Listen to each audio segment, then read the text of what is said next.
Olá, nesta divulgação científica será apresentada a biotecnologia na produção de vacinas. Sejam bem-vindos.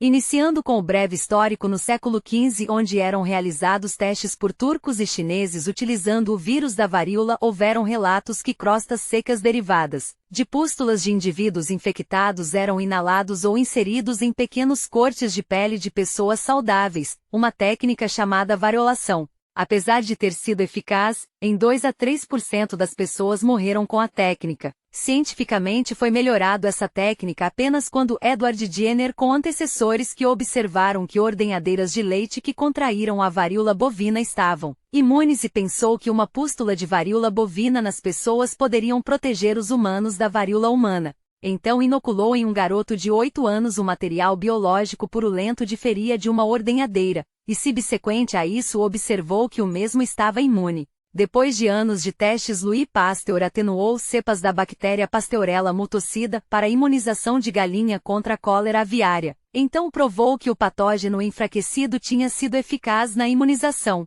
onde chamou essa cepa de vacina, do latim vaca, em homenagem ao trabalho de Jenner com a varíola, em 1976. Na última década do século XIX foram feitas testagens e produção de vacinas inativadas da cólera, peste e febre tifoide.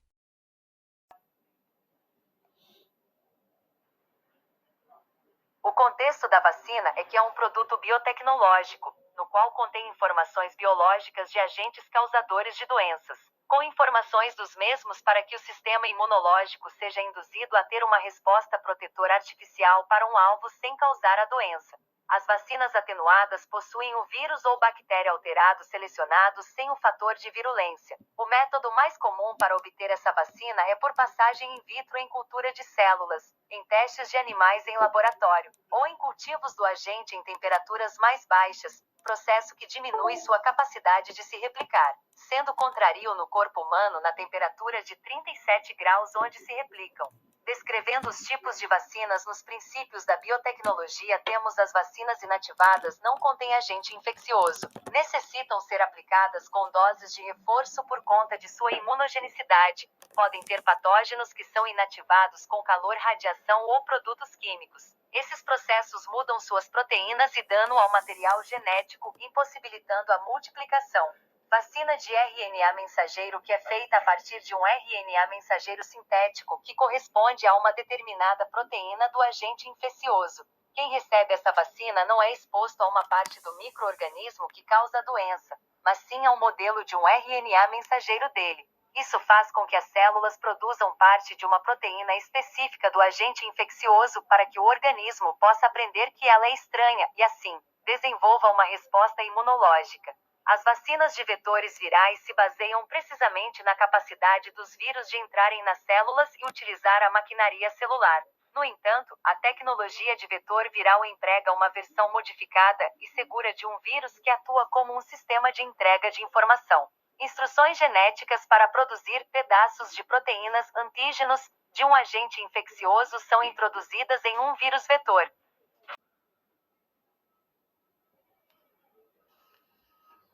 Para o desenvolvimento de vacinas é preciso passar por várias etapas. A primeira etapa é a descoberta, uma capacitação científica de alto nível em diferentes áreas do conhecimento, com destaque na participação da biologia molecular, genética molecular, imunologia molecular, bioinformática, engenharia genética e biotecnologia em geral. Deve-se dispor de laboratórios dotados de infraestrutura adequada, com equipamentos modernos, e que atendam às normas de BTL e biossegurança. Nos dias atuais, a biologia e a genética molecular têm propiciado um grande avanço na vacinação moderna. São utilizados a tecnologia de DNA recombinante, a vacina genética e os peptídeos sintéticos. Genomica e a bioinformática têm sido utilizadas para a identificação de epítopos de vírus, componentes de bactérias ou produtos de expressão, antígenos de parasitos. Com computadores, buscam-se identificar as moléculas e sequências de aminoácidos com potencial para servir como vacina. A segunda etapa consiste em estudos de pré-desenvolvimento. Uma vez descoberto o antígeno, cabe padronizar a metodologia de produção e especificar todos os insumos necessários, visando já a posterior avaliação da possibilidade de reprodução do processo. A mesma abordagem deve ser adotada para o adjuvante, que eventualmente deve ser testado de forma completa, incluindo as provas de toxicidade. Deve-se fazer um protocolo de estudo bem detalhado, com a descrição de metodologia, insumos, condições de trabalho, resultados e outras informações. A terceira etapa depende de estudos pré-clínicos. O objetivo dessa fase é verificar se a fase anterior foi determinante para seguir adiante e se poderá ser aplicada em seres humanos. Essa resposta é obtida nos chamados estudos pré-clínicos, realizados em animais de laboratório, buscando responder às questões relacionadas com toxicidade geral e específica do antígeno. Nessa fase deve-se obter o máximo de dados quanto à segurança clínica antes da aplicação do produto em seres humanos e informações complementares sobre a imunogenicidade do antígeno. Se os resultados de estudos pré-clínicos forem satisfatórios, a etapa seguinte é produzir lotes de vacinas experimentais para estudos clínicos, que é a quarta etapa. A vacina destinada aos estudos clínicos deve ser produzida em instalações que atendam aos procedimentos e normas de BPF, as chamadas plantas pilotos. O objetivo é ter ao final do processo um produto de alta qualidade. Assim, o obrigatório controle de qualidade do produto final seria apenas uma formalidade, tal a segurança garantida pelas normas de BPF, quando plenamente desenvolvidas e incorporadas. A quinta etapa implica nos estudos clínicos, incluindo segurança, imunogenicidade e eficácia. Os estudos clínicos são muito complexos, difíceis de serem organizados. Sua implementação também é complicada, pela experimentação em seres humanos. A preparação do protocolo de estudos. A coordenação da pesquisa deve ter controle sobre todas as atividades, de forma a não haver descontinuidade do processo. Os estudos clínicos de fase 1 é testada em um pequeno número de pessoas e são estudados resultados quanto à dose correta aplicada, segurança, capacidade de provocar resposta imune ou imunogenicidade. Os testes são feitos em voluntários e essa fase dura em torno de 2 anos. A fase 2 é aplicada em um número maior de voluntários.